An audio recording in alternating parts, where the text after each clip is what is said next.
Welcome to another edition of Peace Talk. This is our fifth episode, and I want to thank those of you who have been listening over the past few weeks, but also remind folks that on the individual episode pages on our website, getpeacetalk.com, you can find embedded trailers and other videos and links to articles that we reference in our discussions with our guests.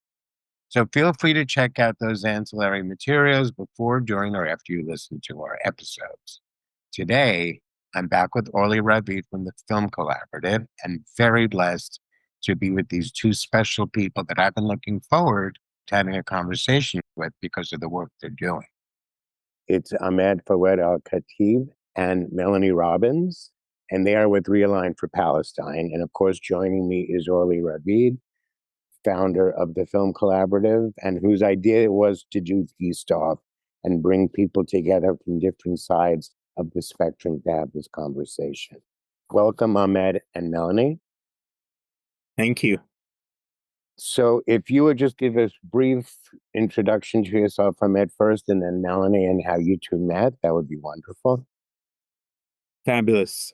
Well, thank you again for having us to speak to you and your community. Really appreciate the opportunity. So my name is Ahmed. I'm based in Washington, D.C. I am Palestinian American, originally from the Gaza Strip, which I left at the age of 15 in 2005 as an exchange student to the United States. I came here to the San Francisco Bay Area to be a high school student. And upon completing this program, I was en route back to the Gaza Strip, where my immediate and extended family remained, and unfortunately was unable to go back in. Hamas had ascended to power, and they went ahead in June of 2006 and abducted an Israeli soldier on the Israeli side of the border and brought him into the Gaza Strip. And that caused a mini war simultaneous with the Lebanon, the Hezbollah-Israel war.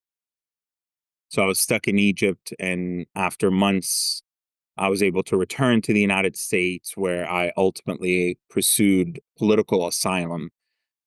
And it's a process that I ultimately led to me becoming a citizen of the United States 11 years ago. I lived with an American host family and a community really that took me in. I was alone without my family here, my biological family. And so I finished high school, and the very day of my asylum interview was the very day that Hamas took over the Gaza Strip. And that made me one of the first Palestinians to receive asylum in the United States due to the group's control of the territory. Over up until October 7th, for the previous 8 years before that, I had worked in international development, specifically focused on the global south and mainly in Africa with a philanthropic organization. Um, Malaria, deworming, poverty alleviation, neglected tropical diseases.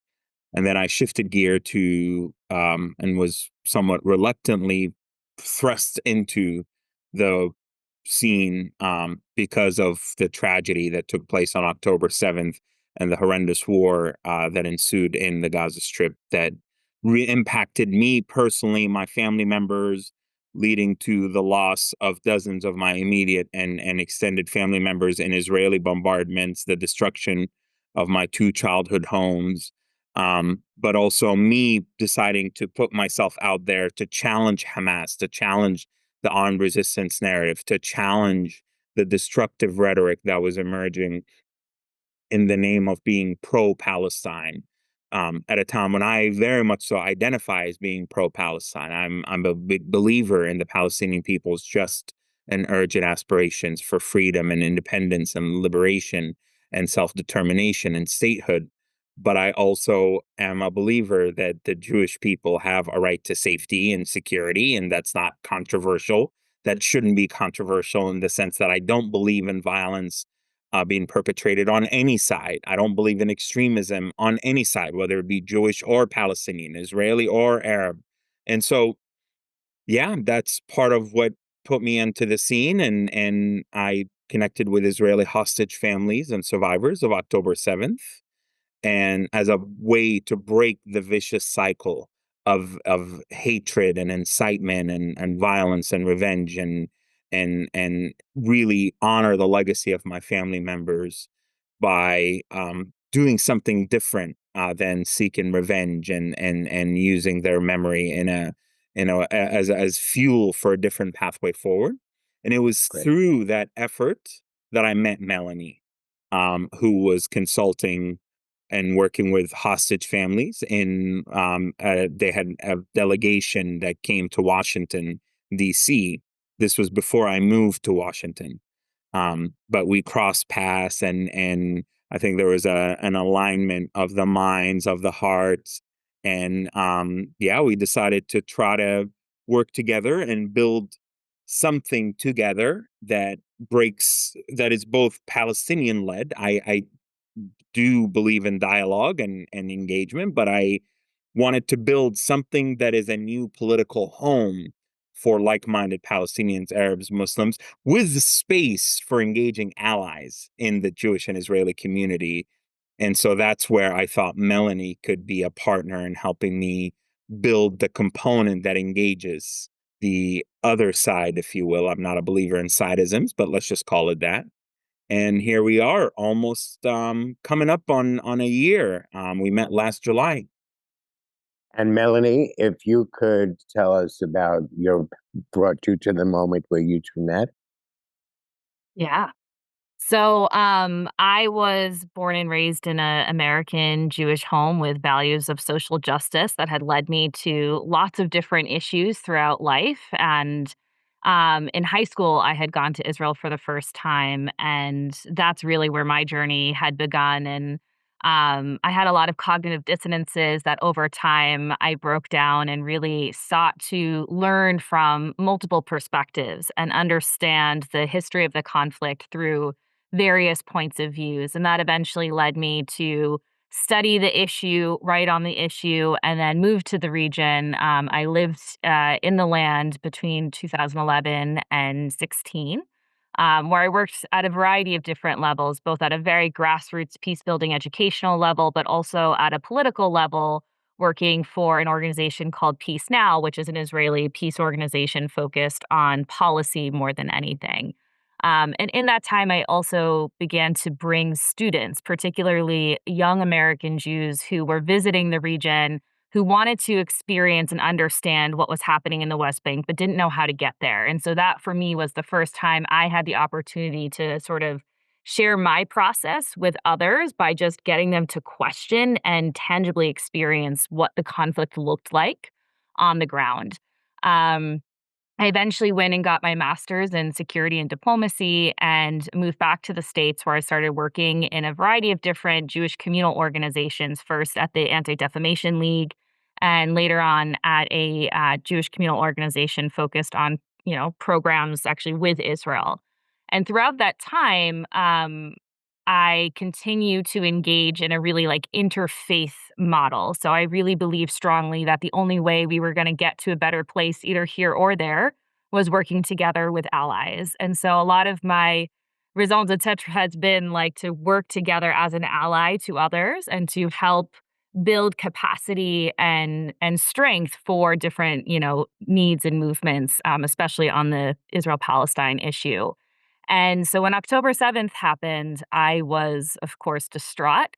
And I also realized that I had, if you will, a moral duty to sort of be part of my community at that time when so many people were hurting and didn't know what to do with all of that emotion and all of that agita, if you will. And so I struggled for some time to figure out what the right place for me was. I did a lot of work locally, just sort of at an emotional level in my local community. And then with time began working with hostage families, particularly those who were pro a ceasefire hostage deal.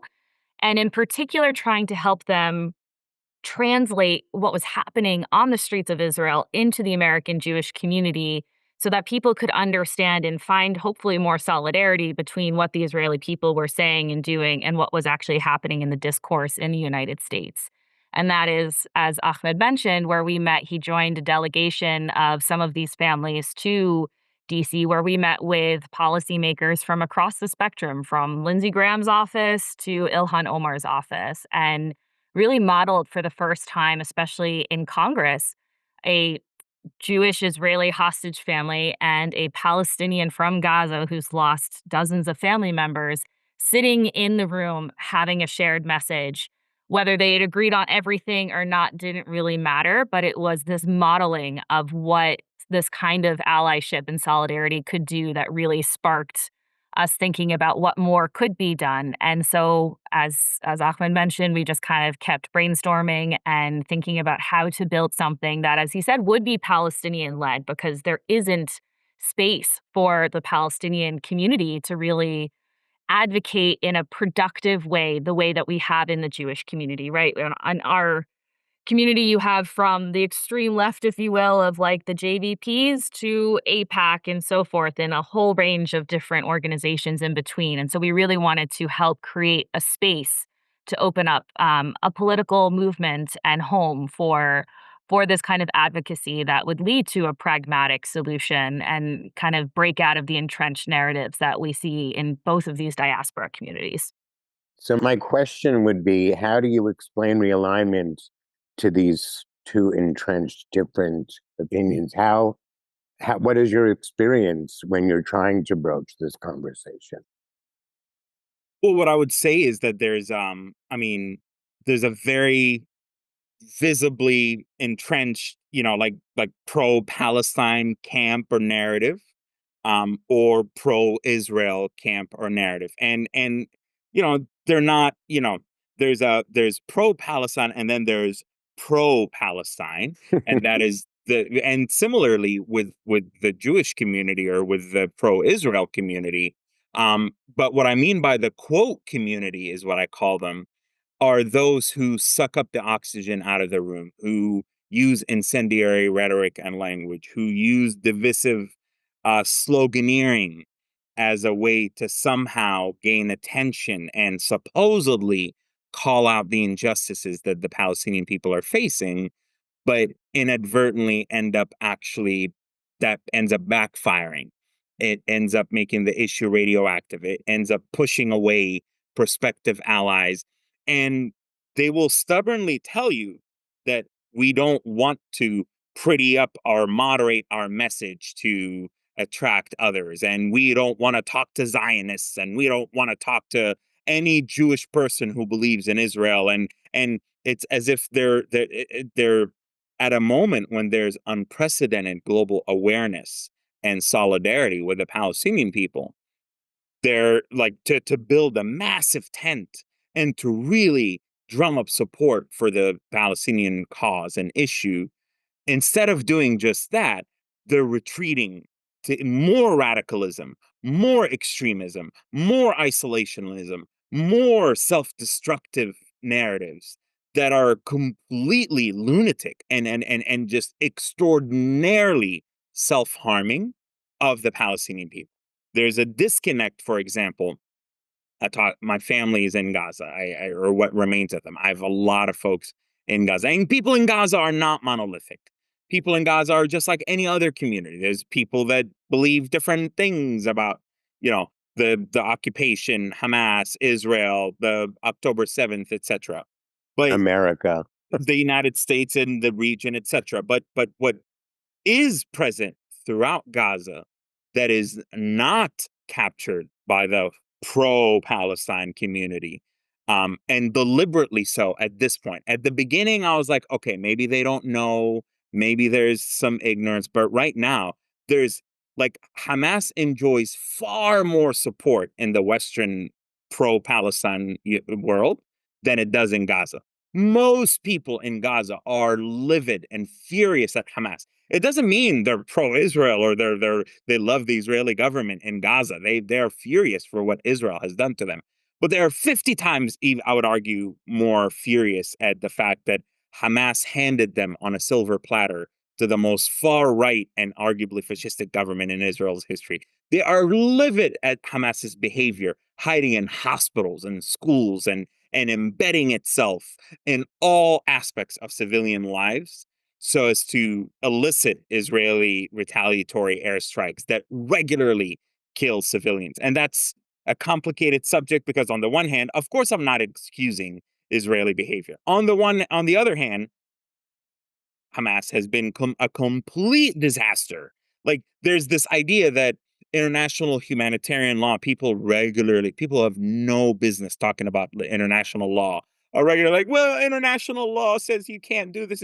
International law removes protection from hospitals if they are used for military purposes. If Hamas goes and takes over entire wards, which Hamas does, Hamas takes over, Hamas is under hospitals, Hamas is in hospitals. And by the way, sometimes that's like there's truth in those claims, but then sometimes the Israeli military will use those and exaggerate some of those claims. So like multiple things are true, but nevertheless, people in Gaza are not stupid. People in Gaza, they're not the pro-Palestine folks in Europe and in the US. They see Hamas, they experience the consequences of Hamas. They've lived with Hamas for 2 decades. It's an ISIS fascist organization that is extraordinarily against civil rights, against freedoms, against liberty, against anything that leftists and liberals and progressives and the intersectionality left believe in. And so there's a disconnect between the people in Gaza and what they want, which is Hamas to stop the war, give up the hostages, get out of our lives. People in Gaza will tell you to your face, I don't care about Jerusalem. I don't care about the West Bank. At this point, right this very moment, I don't care about Palestinian prisoners. I want to not be blown up with my children. I want to survive. I want to feed my hungry self and family and mom and children. I want to drink a drink of water. Like we've been reduced to the most rudimentary of human needs. Meanwhile, people in luxurious lives in the West, in America, are pontificating about this didn't begin on October 7th, and Hamas is a just organic form of resistance, and and all this garbage that is utterly disconnected from And what's happening. and that brings me back to what I want to ask Melanie about, which is that Orly and I are very interested in about the language that is being used that not only be since October 7th, but words like genocide and how do we break these chains when the language is just so extreme? And Orly, anything else you wanted to add But I'd like specifically to about language? well, I mean, I wanna hear Melanie speak to that, and then I do wanna follow up on some things you said, Ahmed, which I thought were so fabulous, but yeah, I mean, okay, so my PS to what Abe just said is, there's a lot of loaded terms, and speaking of people not knowing international law, people are throwing around words like occupation and apartheid and genocide, and I don't know that they could define them, and I don't know that they could illustrate how you know that that's what is the right label, and I'm curious to hear your perspective on that. Yeah, definitely. So, one of the things that we've tried to do is really introduce almost a new vernacular to have this conversation with because everything that has been said up until now is so toxic and is so entrenched and just not helpful. Like, we could argue here until the cows come home about whether it's genocide or apartheid and all of these things. But the reality is, that's not actually changing anything for any person on the ground. And so, that's kind of our approach in looking at the multiple truths of what's happening, right? There are multiple things that can be true at any given time. And unfortunately, that's really hard for people to hold, right? Like one of the most, I think it's like an Aristotle quote, right? Like to be able to hold two thoughts in your head at the same time that seemingly are in agreement is a sign of intelligence. And unfortunately, we've lost that ability to hold that kind of nuance when having conversations on this. And so, rather than taking on this conversation is it genocide? It isn't genocide. It is apartheid. It isn't apartheid. We focus on the humanization of what is actually happening for people and humanizing each to each other. So on the one hand, obviously, there was a lot of dehumanization that happened of Palestinians, of Gazans within the Israeli discourse. And so showing the humanity and the experience of what an average Gazan is going through, right, was a huge part of trying to change the narrative in a sort of public relations way. And on the other side, understanding that Israelis also have valid concerns that October 7th was a heinous atrocity that, really also fulfilled a lot of the fears that Israelis had. And so, sort of, this psyche was reinforced, and that made it even more difficult to have these sort of conversations. So, rather than try to continue this sort of like, you're right, I'm right kind of dialogue, we're really trying to rethink how we have these conversations and just sometimes acknowledge that things are not in zero sum positions, that both Israelis and Palestinians and Gazans are hurting in different ways and different, means and levels and all of that you can argue. But within that imbalance, there's still a shared humanity. And so that's one of the elements that we focus on. And an example of that would be talking about a two-nation solution. So we use this term a lot rather than the two-state solution, because at this point, we could, again, argue all of the specifics, this line here and that plan that happened at this point. But the reality is, we're not even all on the same page that there are two nations of people with a right to self-determination. And so we're trying to at least get a conversation back to that place where we can acknowledge that shared humanity and that shared right of existence just peacefully in the land. And once we have some of that shared language, we can have more complicated conversations. We can dive into some of more of those details. And the other piece of that is also not getting bogged down in the history. Not to say that history is irrelevant, but that we have to look in a progressive manner and look forward from where we go from here, and not just, you did this wrong and you did that wrong and now everything is wrong. Like, we have to kind of move past the somewhat childish dialogue that we see in a lot of cases. But And you but may I have to just say a few things here real quick about specifics about the language, and I've been very transparent about this. I mean, look, d- things like genocide, which I feel has been thrown around, just like the word Zionist. I mean, people say the word Zionist, but it's like it means different things to different people. Invested a lot of time in trying to understand what does Zionism mean to the Jewish community well before October 7th. And I understand that it literally means different things to different people, from the basic right of Jewish people to just live in safety, to having self-determination, to having a state, to having it be in their ancestral homeland. But to many Zionists or self-identifying Zionists, there is no this linear connection to, therefore, because of the aforementioned, I have to occupy Palestinians, I have to kill Palestinians, I have to dispossess Palestinians. Like, because there's different strains of Zionism. So, like, I think that that's important to understand. You don't have to like Zionism, you don't have to identify with it, but just to throw the term around, genocide. Do I believe, like, and I mean, I think, like, I've talked to so many people across the spectrum. I'm not a lawyer. Do I think what is happening in Gaza is a textbook definition of genocide? My personal opinion is no, I don't think so. Do I think there are elements of genocide? Maybe. Could it evolve or devolve into genocide? Maybe. Yeah. Do I think there are people in the Israeli government or in the Israeli right who would like to commit genocide? 100%.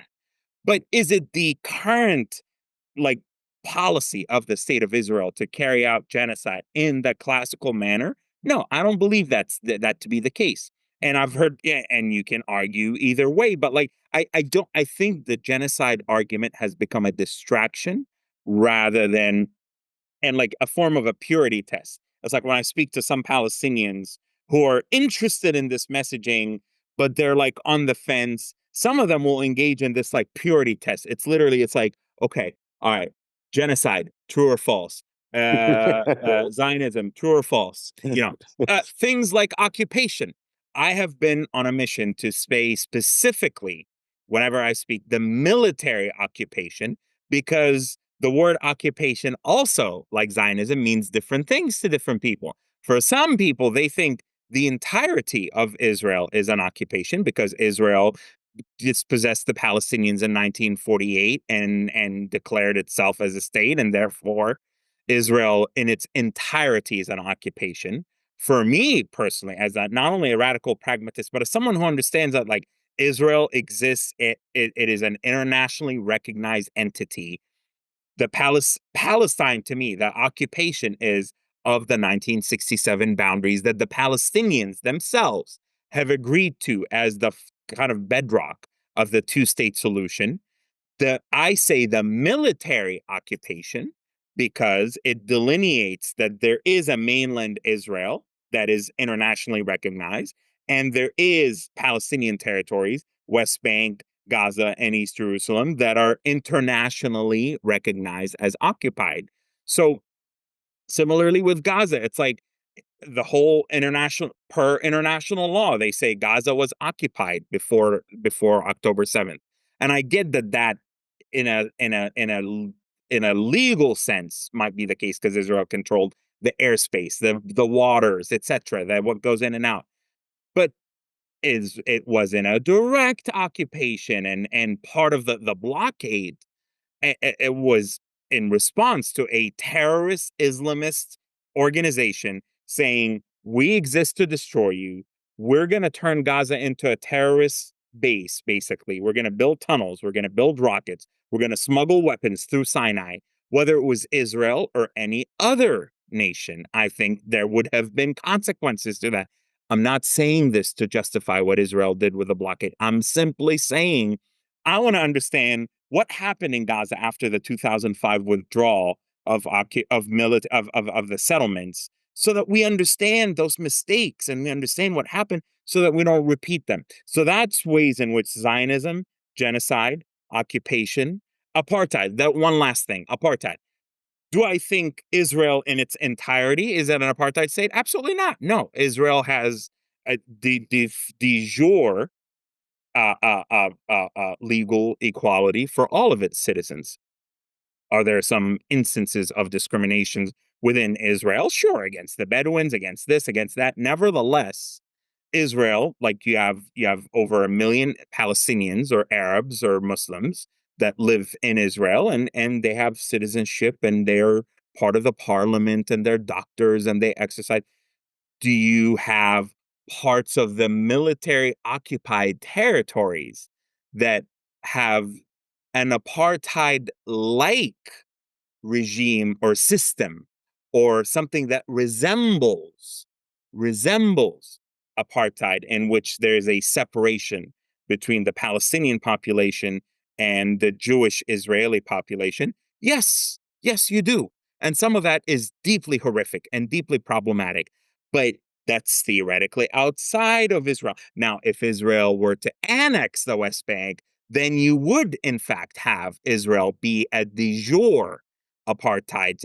But so again, those distinctions are very important to draw, and people just throw them out without not only understanding the issues and understanding the complexities, but without the interest to understand it. It is a crime. It is like an insult when I say to people to say it's complex or there's nuance. It's for our own good as Palestinians or as advocates of the Palestinian cause. We must understand this nuance. People are like, "How dare you? You sound like an apologist to the Zionists." And that's what I'm trying to challenge. And that's where Realign for Palestine and Melanie and I and the voices and the allies and the writing and the community that we're trying to build are trying to normalize this new discourse in which we don't just lightly throw words around. Even if somebody wants to believe something about apartheid or about genocide, and you want to be like, it has to be based on a very specific and honest understanding rather than a regurgitated, a propagandistic sloganeering based statement that you heard from somebody else and you're just repeating. Well, I'm really glad we let you chime in there because you're really speaking my language. I just wanna really affirm what you've said in terms of, well, just about everything really, but we also don't believe in sidism. We don't want to sort of engage in that. We've seen the radical polarization that's resulted since October 7th, and I think I tried to have a roundtable in the film community, and the pro-Palestinian side would not engage if I had a Zionist, if I had, Yariv Moser who made We Will Dance Again. I understand he might, not be everyone's favorite, but I found that I couldn't get either extreme of the sides to engage with the other and to have dialogue and to sort of get at truth, and that people are weaponizing language. And I like that you're normalizing more responsible and complete discourse. I want to acknowledge, and I also definitely buy into the holding two or more truths at the same time. I'm very sort of upset. This whole podcast effort is obsessed with a little bit going back in time, not on this episode, but I do want to talk sometimes about, what's called the Nakba on the Palestinian side at some point, and what is used as justification for activism, only because I feel like if we don't go there, um, people, whether they say it out loud or in the back of their minds, keep holding it, and it was sort of like this trauma that we kind of do want to deal with fully. But I also completely understand what you're getting at, which is right now we just have to focus on humanity and common ground and finding a peaceful solution. Because I know after October 7th, someone who's considers herself progressive left, very pro-Palestinian, though she's Israeli but living outside of Israel, said, um, the most left-wing people in Israel now became less so, many of them, right? And Mhm. so, Absolutely. and then the folks who are on the so-called right were like, "See, we told you so. You were stupid to think you could have a two-state." And so that kind of radicalizing on all the sides is really harmful. I also want to share with you that I did fantasize about a reality show that could be the peace process, and that it would be monetized to bring equal sums of money to the to this, both sides. I have to use sides in this case, both communities. Um, but that's just a fantasy. I want to ask you, Ahmed. I mean, that surrounded thing that you've participated in that like looks like, Jubilee. yeah, Jubilee. That's an example to me of people who just want to only hear what they want to hear and don't give space. But good for you for submitting yourself to that. But if you don't mind just touching in on that, and then of course we want to talk to Melanie again too. Certainly. And very briefly, I mean, to be clear, like I am fascinated by the history, but as you saw, to tie it back to Jubilee, I started the first claim in Jubilee, and I'll tell you in a second about why I did it, etc. But like October 7th was an abhorrent decision and it was a disaster for the Palestinian people.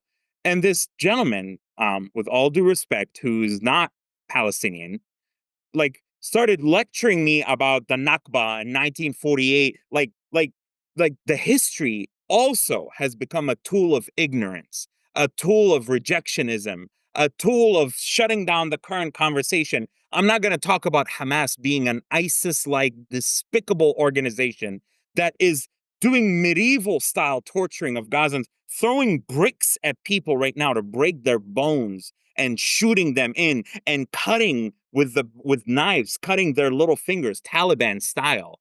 We're not going to talk about that because what about the Nakba? What about 1948? What about this? No, those are the instances in which I will almost refuse to talk about history. I'm like, no, we will talk about Nakba in a second, but talk to me about right now, what is going on right now.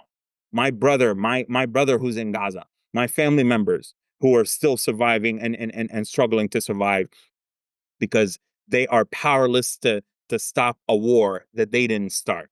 Talk to me about that. Don't talk to me about Nakba and British colonialism and blah blah blah. So I just want to clarify that that's how I often am. I'm very forward looking, and I despise talking about history as a way to avoid. And there's this very like mental gymnastics game to try to excuse Hamas and excuse Palestinian mistakes and Palestinian terrorism, and to say Palestinians have no agency, no responsibility, should have no accountability because let's talk about all this history. So as far as Jubilee, um, I and just one last thing on that. I very much so do believe that there's an imbalance of power dynamics between Palestinians and Israelis, with Israel being the overwhelming victor in that analysis. Nevertheless, within said imbalance of power dynamics, there exists plenty of space for Palestinian agency and responsibility and accountability.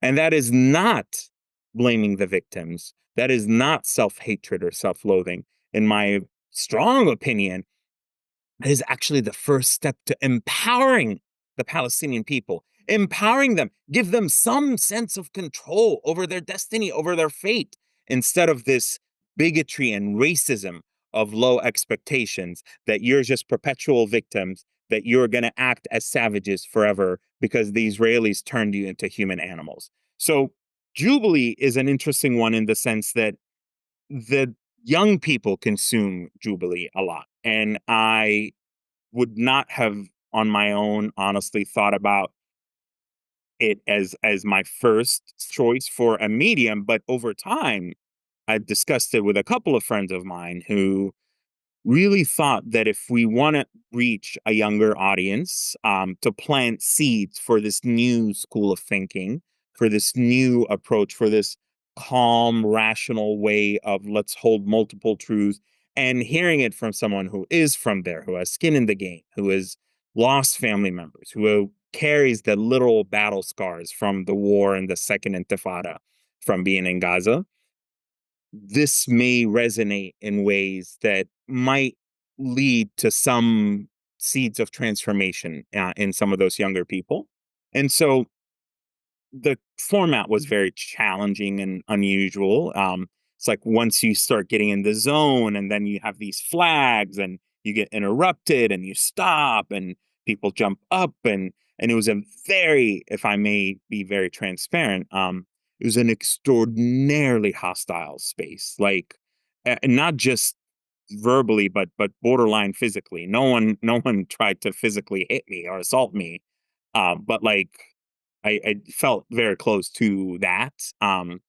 The body language, the hostility, the arrogance, the pompous attitude of some of the participants.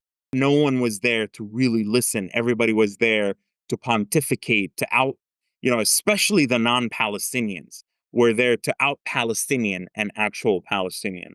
And I try to be respectful. I try to approach it with a good, be a good faith actor.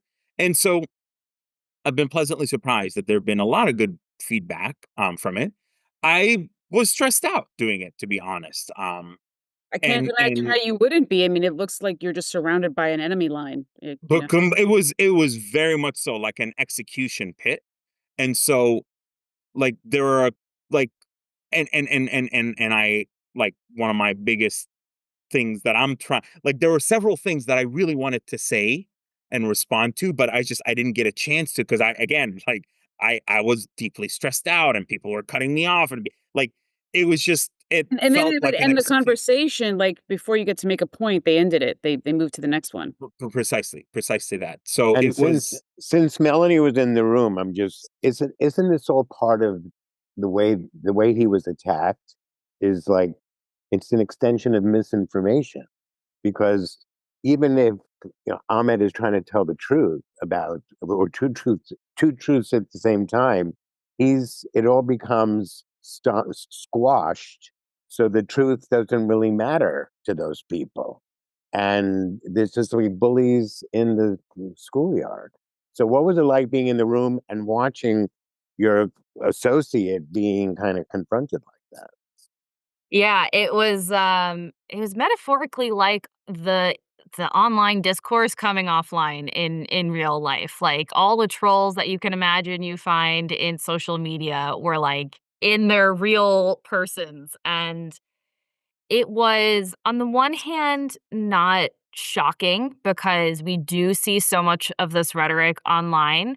What I think was the most shocking was how like removed people could find themselves emotionally. So there's this young woman who basically told Ahmed that your family was going to die anyways. They might as well die on social media so that we can use it to delegitimize Israel. And she had no qualms about saying that to his face. I mean, it's one thing if you want to think that and like hold that as a personal opinion, but to like have the audacity to literally tell another person your family deserves to die for my idea of activism was truly shocking. Like I had never seen such a cold-hearted like interaction in real life. It's one thing again when you see that on Twitter, okay, it's Twitter, but when you see that in real life and this girl was thoroughly convinced of what she was saying. She absolutely felt righteous about it.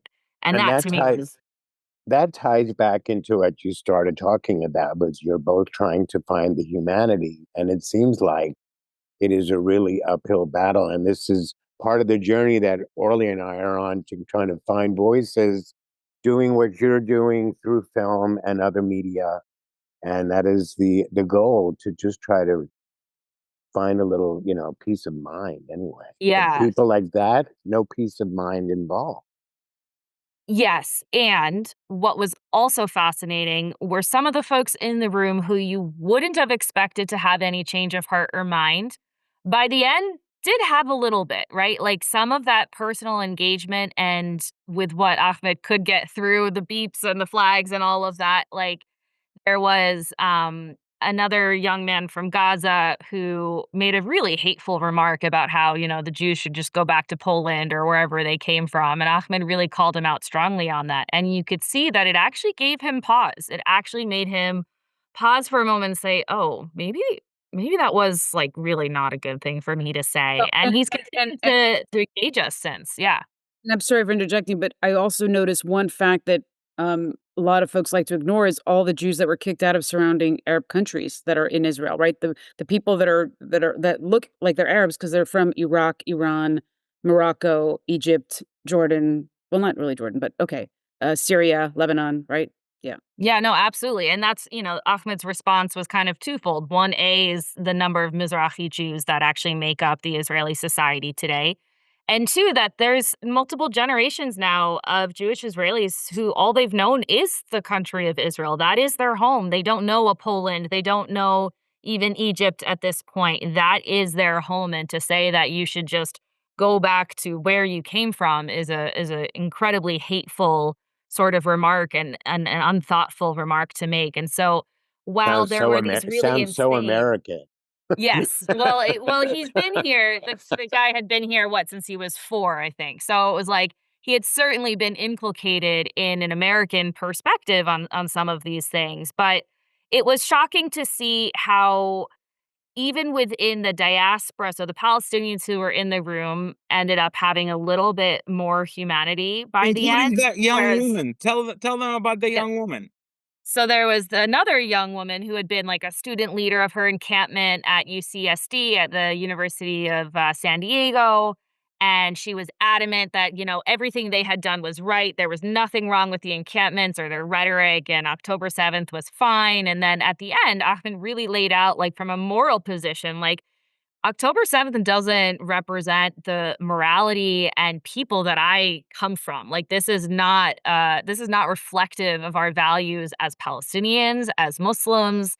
And afterwards, again, this woman wore hijab, so a religious, Muslim girl, and she finally recognized, she was like, maybe you're right. October 7th was actually not such a good thing. Like we probably should denounce it. Now, the fact that it took her almost 2 years to get to the point in which she's finally acknowledging that October 7th was a heinous terrorist attack is one thing, but on the other hand, it proved that having these hard and painful but meaningful conversations can move the needle. When you really push people beyond their comfort zone and beyond their own echo chambers, there is an opportunity to open up a new line of thinking and to even just get people to take a step back and acknowledge that they don't know everything and that they have had bigoted views or, question what they've been taught or told. And so on the one hand, it was really depressing and scary. Honestly, it was like really a really intense space to be in. And it felt like he was in the middle of like a firing squad. Um, but I noticed that it was really those who are not, let's say, Palestinian or Muslim or necessarily even Jewish that had the most radical views. It was those of other backgrounds that were in the room as allies who were taking the most extreme positions and had the least willingness to show respect or courtesy to the actual lived experience that Ahmed had. Folks who wouldn't shake his hand, who, took ad hominem attacks on him. So it was also kind of telling of this, like, the imbalance and who's speaking for who, right? Like in this case, there was all of these people proclaiming to speak on behalf of Palestinians as they try to out Palestinian an actual Gazan who's like literally got skin in the game. So it was a fascinating, I guess you could say, social experiment in some ways that taught us a lot also about how we need to be having more of these conversations with this particular younger audience, right? This is also a very specific Gen Z type group of folks. And so it's a different conversation we're having there than we might be necessarily having in policy spaces, for example. And tell us about your film that you have that you've just done. Ahmed, you want to take that? Sure, sure. So the film is an attempt to capture some of my attempts and efforts at threading Realign for Palestine together and trying to kind of build the scaffolding, the foundation, the base upon which hopefully this new approach, this to pro Palestine activism and advocacy can take place and thrive at the Atlantic Council as a vehicle to just host this initiative, but also it follows some of my own kind of journey is talking to allies, talking to some of my family members. It shows me going to just I speak to universities, university campuses, I on university campuses to students and it in the film I go to one particular campus and in it there's just a small example of the current discourse that we face of somebody basically attacking me on a college campus and trying to scream at me that I am a traitor and a free Palestine and yelling and screaming at me free Palestine. Like what does that even mean to yell free Palestine at someone like myself? Um, it captures my failed attempt to go to Israel earlier this year and how, this is for all who want to label me as bought and paid for by the Zionists and the Jews and the Israelis own you and they're paying you $30 million and you're just a total Zionist spy shill, whatever. It's like, the Israelis were like, oh, even though you've been in the United States, the Israeli system, the mechanisms, like even though you've been in the United States for all this time, um, to us you're still a Gazan, so you're not allowed to come in, even though we had organized my entry into the country through the Israeli embassy and like a high level, and even they couldn't even overcome some of the issues, proving that this isn't easy work. Because I was going to go and meet with Israeli hostage families and survivors and try to build bridges and try to kind of really act upon this ethos of healing and reconciliation. And that was stopped by mechanisms of call it occupation, call it in, indifference, call it whatever you want to call it.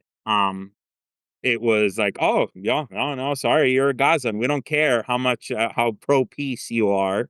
Um, it follows my conversations with some allies. It shows me as trying to, and to bring this together. And the goal is to inspire the thousands of Ahmeds out there whom I know exist because I talk to them all the time, but they are afraid of facing the kind of backlash that I face. They are afraid of being ostracized from their communities, from their mosques, from their friend circles, from their, I've had people tell me that they started speaking out against Hamas and then they can't get play dates for their daughters. They can't get,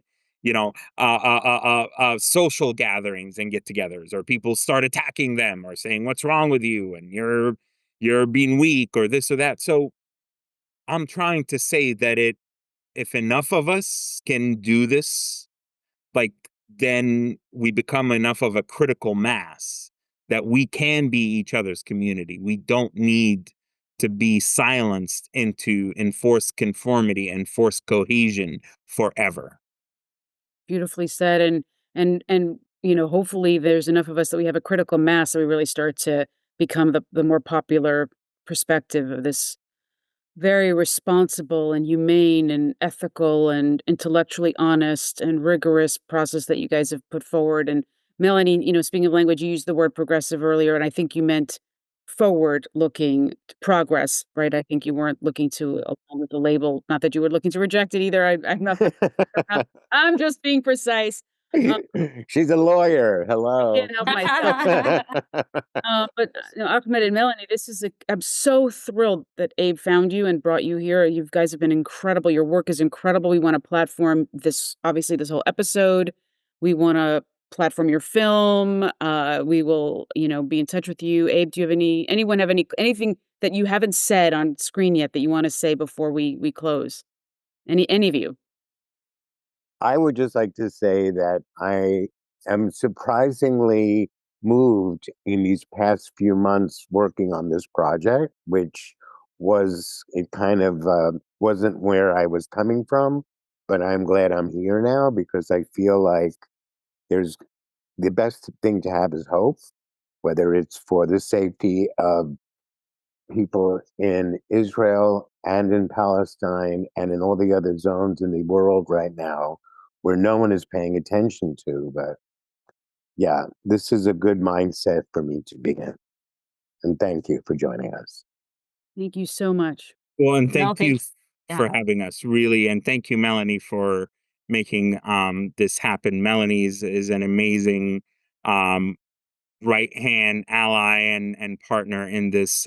She really makes a lot of these things happen because I'm constantly talking on travel. I'm traveling. I'm this. I'm that. So I really appreciate the opportunity. But what I want to just close once again by reiterating and doubling down on the thing I said last about the 1,000 Ahmeds out there is that I might be particularly loud or an animated voice or stubbornly unwilling to back down, but I am far from alone.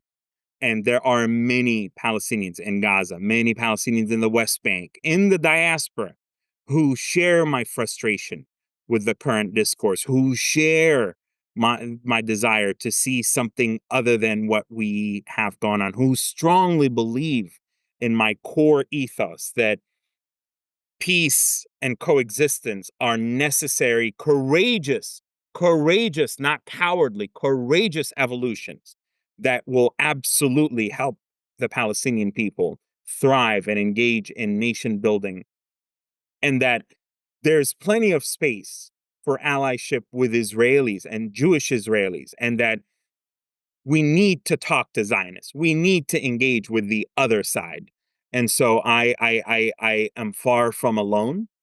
And I feel strongly about everybody thinking that, because sometimes people mistake me for a unicorn, and that I am as some try to say it in a compliment to me, but I actually take it as a derogatory remark when someone says like you're a desert and you're a rose in the desert, and that is not what I am. I am I there are many people like me. So thank you for having us.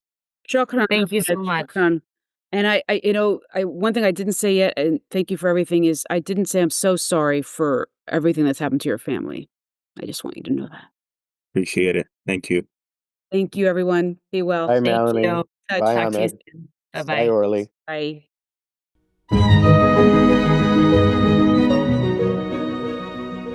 This has been episode 5 of Pieced Off, a curated film and conversation series presented by the Film Collaborative, with our guests Ahmed Fouad Belkacib and Melanie Robbins from Realign for Palestine.